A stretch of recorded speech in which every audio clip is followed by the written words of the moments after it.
ছাড়ো না জানু, আর কত?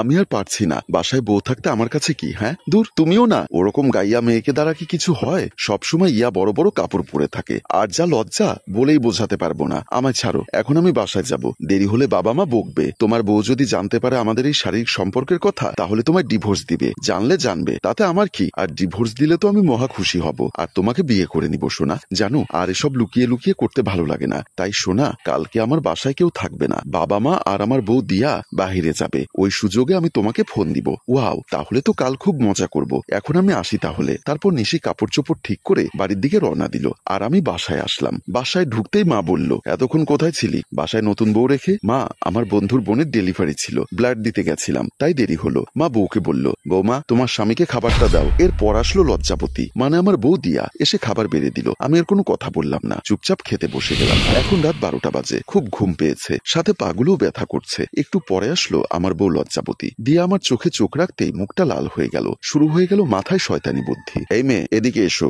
দিয়া বলল, জি কিছু বলবেন? মাথা নিচু করে দাঁড়িয়ে রইল। পাগুলো চেপে দাও। কিছুক্ষণ দাঁড়িয়ে থাকলো। এবার রাগান্বিত হয়ে দিলাম ধমক, কানে যায় না? এরপর সুরসুর করে গিয়ে পা টিপতে লাগলো। আহ, কি আরাম, আর কি নরম হাত। কিছুক্ষণ পর ঘুমিয়ে পড়লাম। বউ পা টিপছে আর আমি ফিল নিচ্ছি। কিছুক্ষণ পর আমার চোখ জুড়ে ঘুম আসলো। মাঝরাতে চোখ মেলে করে দেখলাম রাত 1:56। হঠাৎ মনে হলো কেউ পা ধরে আছে। কিছুটা ভয় পেয়ে গেলাম। এটা আবার ভূতটুত না তো? নিচে তাকাতে দেখলাম দিয়া পা ধরে ঘুমিয়ে গেছে। মেয়েটার দিকে দেখে মায়া হচ্ছে, জানি না কেন। তারপর ওকে সোজা করে শুইয়ে দিলাম, এরপর জড়িয়ে ধরলাম। এভাবেই কখন যে ঘুমিয়ে গেছি মনে নেই। সকালবেলা হট মিষ্টি রোদে ঘুম ভাঙলো। সকালবেলা উঠে দেখি কেউ নেই পাশে। তারপর ওয়াশরুমে ফ্রেশ হয়ে একটু পরে বের হলাম। নাস্তা খেতে বসলাম। খেতে খেতে ভাবলাম বাবা দিয়া চলে গেল বাহিরে। এই সুযোগে নিশিকে ফোন করে একটা চুমু দিলাম, বাসায় আসতে বললাম। কিছুক্ষণ পর নিশি চলে আসলো। এরপর নিশিকে আমার রুমে নিয়ে গিয়ে শুরু করলাম রোমাঞ্চ। ঠিক তখনই এমন একটা ঘটনা হলো যে আমি বিশ্বাস করতে পারিনি। আমি খেয়াল করলাম দরজার কাছে কেউ এসে আমাদের এসব দেখছে। কথায় আছে না, যেখানে বাঘের ভয় সেখানে সন্ধ্যা হয়। দরজার কাছে থাকা মানুষটা আর কেউ নয়, বরং দিয়া। কিন্তু দিয়া এখানে কি করে? সে তো বাইরে গেছিল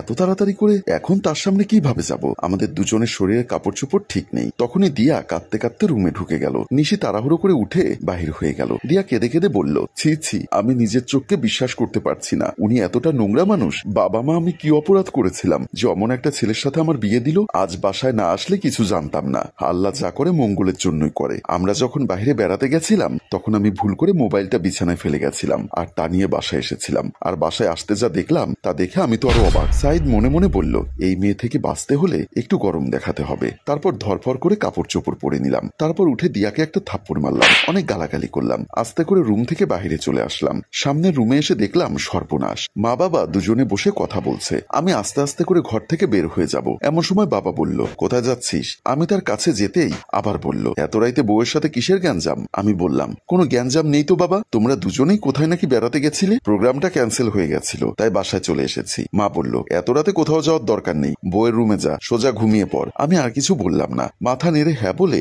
রুমে আবার ঢুকলাম। দেখলাম বউ বসে বসে কাঁদছে। আমি আস্তে আস্তে পেছনে গিয়ে গায়ের উপর হাত দিলাম। আপনার এই নোংরা হাত দিয়ে আমায় স্পর্শ করবেন না। আমার কথাটা তো শোনো। কি বলবেন? হ্যাঁ না মানে মানে আমি আপনার কোনো কথা শুনতে চাই না। আপনার মতো লম্পট আর নোংরা মানুষের মুখ দেখাও পাপ। এবার ডিয়ার কথাটা শুনে রাগ উঠে গেল। সামনে থাকা কাচের জগটাকে দিলাম একটা আছাড়। কাচের জগটা নিচে পড়ে ভেঙে চুরমার। এরপর বাসা থেকে বের হয়ে গেলাম। সারাটা দিন বাহিরে কাটিয়ে দিলাম।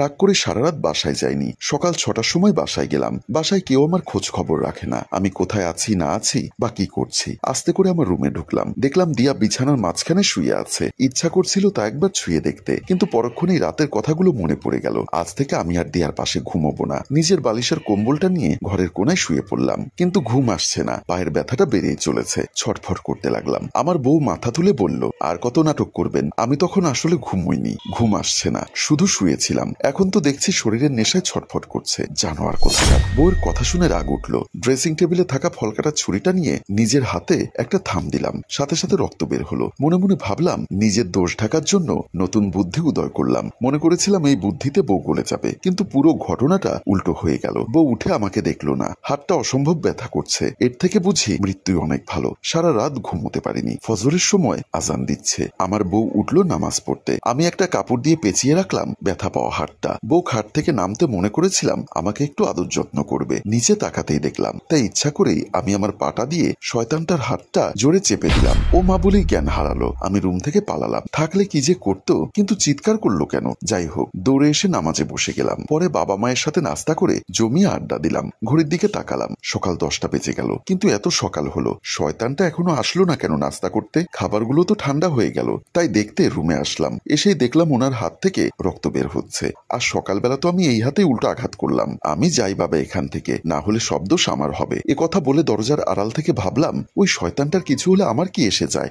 আমি তো বাপের বাড়ি চলে যাব। এমন সময় জ্ঞান ফিরল। তখন দেখি মাথাটা ঝিমঝিম করছে, চোখগুলো ঝাপসা করছে। অনেকটাই ড্রিঙ্কস করলাম। তারপর বাসার দিকে রওনা দিলাম। রাতে সবাই ঘুমিয়ে গেছে। নিজের রুমে যেতে নেশার ঘরে দেখলাম বউ মিলাচ্ছে মুখের কাপড় সরানো। নেশার ঘরে চোখে ঝাপসা দেখছিলাম। আস্তে করে দিয়ার কম্বলের ভেতর ঢুকে গেলাম। দিয়া বলল, ছি বেহায়া, জানোয়ার, আরো কত কিছু বলে গালি দিচ্ছে। আমি সব শুনছি। আমি তো অন্য কারোর সাথে এসব করিনি, নিজের বউয়ের সাথে করেছি। আমার অধিকার রয়েছে, তবুও গালি শুনতে হচ্ছে কেন? তারপরে জোর করে শারীরিক সম্পর্ক হয়ে গেল। এক পর্যায়ে আমাকে ধাক্কা মেরে বউ শোয়া থেকে উঠে গেল। আমিও সাথে সাথে উঠে বসে গেলাম। দিয়া আমাকে জড়িয়ে ধরে কান্না করতে লাগলো। সম্মানিত দর্শক, স্ত্রীর ভালোবাসা স্বামীর প্রতি আসল ভালোবাসা, যে ভালোবাসার কোনো স্বার্থ নেই, লোভ নেই। গল্পটির প্রযোজনায় মঞ্জুর মোর্শেদ, পরিচালনায় হাশেম রাজু, ক্যামেরায় শিহাব ও শাকিল। ধন্যবাদ।